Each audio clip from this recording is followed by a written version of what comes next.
تو قبیلہ بنی نذیر کو وہاں سے نکال دیا۔ تو یہ اس کے اس صورت کے پیچھے واقعہ، یہ پھر صورت نازل ہوئی۔ اس صورت کے اندر پھر معاہدے کے حوالے سے گفتگو کی، اور پھر جو ہے اللہ نے جو ان پہ روب ڈال دیا۔ اور یہ اول حشر جو فرمایا کہ اللہ وہی ذات ہے کہ جس نے اہل کتاب میں سے کافروں کو ان کے گھروں میں سے نکال دیا پہلے اجتماع میں ہی۔ پہلے اجتماع کا مطلب یہ کہ یہ پہلی مرتبہ یہ جمع ہوئے، اور جمع ہو کر جو ہے وہ قلعوں کے اندر محصور ہوئے، اور اسی وقت اللہ نے ان پہ ایسا روب ڈالا ہے کہ اسی وقت وہ وہاں سے نکل کے جلا وطن ہو گئے۔ تو یہ پہلی جلا وطنی۔ اچھا، اس میں اول حشر میں ایک بڑا لطیف نقطہ بھی ہے، وہ یہ کہ اس کا مطلب یہ ہے کہ یہ تو پہلی جلا وطنی ہوئی، تو اللہ اشارہ کر رہے ہیں کہ ابھی دوسری بھی ہونی ہے، کوئی میدان حشر تو آئے گا نہیں اس کے علاوہ دنیا میں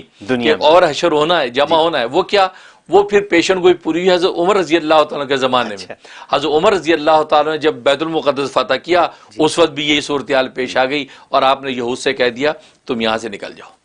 تو ان کو وہاں بیت المقدس سے یہود سے نکالا، دوبارہ پھر یہ ہوا، اور یعنی خیبر سے آپ ان کو نکالا، ادھر سے بیت المقدس سے نکالا۔ تو گویا کہ جو اول حشر میں اشارہ کہ ایک اور وقت آئے گا تو اس وقت بھی۔ اور تیسرا جو حشر ہے میدان آخرت کا حشر نشر، وہ تو ہونا ہی ہونا ہے، لیکن دنیا کے اندر بھی یہود ایسے بدبخت ہیں کہ دنیا میں بھی ان کے اوپر جو 2 مرتبہ یہ حشر قائم ہوا ہے، یعنی 2 مرتبہ یہ جلا وطن ہوئے، اس لیے سورت کا نام سورہ حشر رکھا ہے۔ اور اس سورت کے اندر جو وزن اعظم کا ذکر ہے،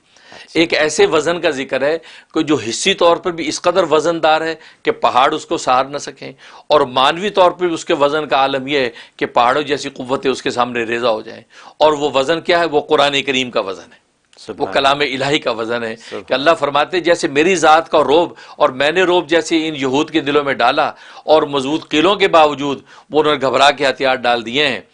اور جب کہ جب نہتے اور غریب جو ہے صحابہ تلواریں لے کے آئے تھے، اور ان پر ایسا روب پڑا کہ وہ جب وہ پانی پانی ہو گئے۔ اسی طریقے میرے کلام کے روب کا عالم یہ ہے کہ کلام الملوکی ملوک الکلام، کہ بادشاہوں کا کلام کلاموں کا بادشاہ ہوتا ہے، تو میرے کلام کا وزن ایسا ہے کہ اگر پہاڑ پہ اتار دیا جائے کہ لو انزلنا ھذا القرآن علی جبل، اگر پہاڑ پہ یہ قرآن اتار دیا جائے تو لرأیتہ خاشعا متصدعا من خشیۃ اللہ، تو دیکھے گا پہاڑ جو اللہ کے خوف سے ریزہ ریزہ ہو گئے۔ اچھا، تو یہ گویا کہ اس قرآن کریم کا حصی اور گویا کہ مانوی دونوں طرح کے وزن جو ہے اس قرآن کریم کے اندر موجود ہیں۔ اور قرآن جو تمہیں ہدایات دے رہا ہے، اور جو دنیا کے چھوٹے حشر دکھا کے جو بڑے حشر کی تمہیں جو خبر دے رہا ہے، اس بڑے حشر سے کبھی غافل نہ ہونا، اس بڑے حشر کی تیاری کرو،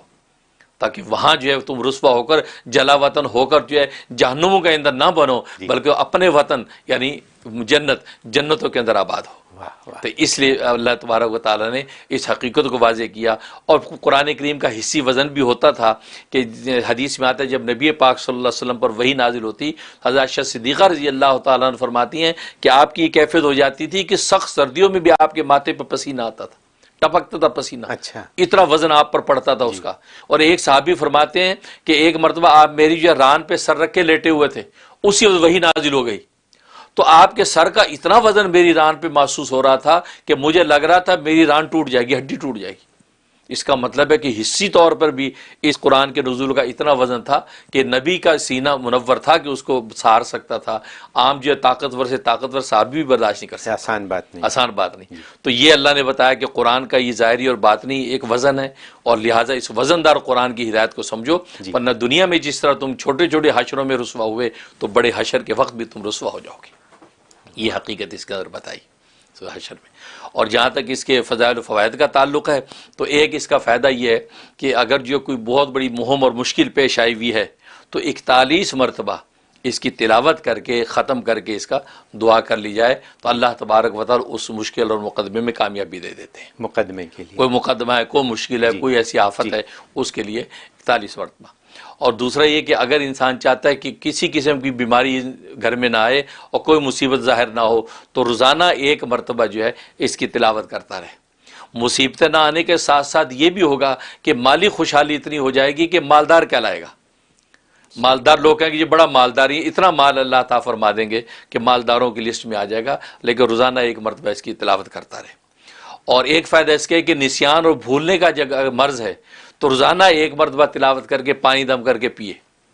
چنانچہ جن کے بچے پڑھتے ہیں، اسٹوڈنٹ ہیں، تعلیمی دنیا ہے، تو ان کو اس کا بڑا اہتمام کرنا چاہیے کہ 1 مرتبہ تلاوت کر کے روزانہ پانی بچوں کو پلاتے رہیں، انشاءاللہ ان کے دل دماغ بالکل روشن رہیں گے اور جو پڑھیں گے ان کو یہ آسانی سے یاد ہوتا اور رہے جو گا۔ بڑے بوڑھے ہیں جن کو کہ یہ مرض مرض لاحق ہو جاتا ہے، بالکل، یہ بڑا اچھا یاد کرا آپ نے، ڈیمنشیا ہو جاتا ہے بھولنے، بالکل اس کی پابندی کریں، اس میں عجیب تاثیر ہے کہ یہ جو وہ بھولنے کے مرض سے انسان محفوظ رہے۔ تو یہ ایسا ہو سکتا ہے کہ یہ پڑھ کے پانی پہ دم کر کے سارے گھر والوں کو اگر پلائیں بہت اچھا، تو ان کے ذہن کے لیے بالکل سب کے بوڑھے بچے سب کو نفع دے گی، جی یہ فائدہ اس کا۔ اور جہاں تک خواب میں تعبیر کا تعلق ہے تو لکھا ہے کہ اس کا مطلب یہ ہے کہ یہ آدمی جو اس کو سنے یا پڑھے، اس کا مطلب ہے یہ دین کا فساد اس میں آئے گا، لیکن فساد کے بعد پھر اصلاح پالے گا، اچھا اصلاح اس کو حاصل ہو جائے گی، توبہ کی توفیق ہو جائے گی، اور اللہ تبارک و تعالی اس کو پھر اپنے نیک بندوں میں اٹھائیں گے، واہ یعنی گویا کہ ہدایت اس کو مل جائے گی۔ اور دوسرا اشارہ یہ کہ اس کے اگر کوئی ظاہری باطنی دشمن ہے تو اللہ تبارک و تعالی دشمنوں کو زیر کریں گے، اور اس کے دشمن اس کی زندگی میں ہی ہلاک ہو جائیں گے، سبحان اور یہ دیکھے گا فلاں فلاں دشمن میرا اپنی زندگی میں رسوا ہو رہا ہے، ہلاک ہو رہا ہے، گویا کہ اس لیے کہ دشمن کا ہلاک ہونا بھی انسان کے لیے تسکین کا باعث ہوتا ہے، تو یہ اگر کسی نے خواب میں دیکھا تو اللہ یہ تسکین اس کو دنیا میں عطا کریں گے، انتہائی کارآمد، کارآمد چیز ہے، تو یہ اس کی خواب میں بہت تعبیر خوب ہے۔ بہت خوب۔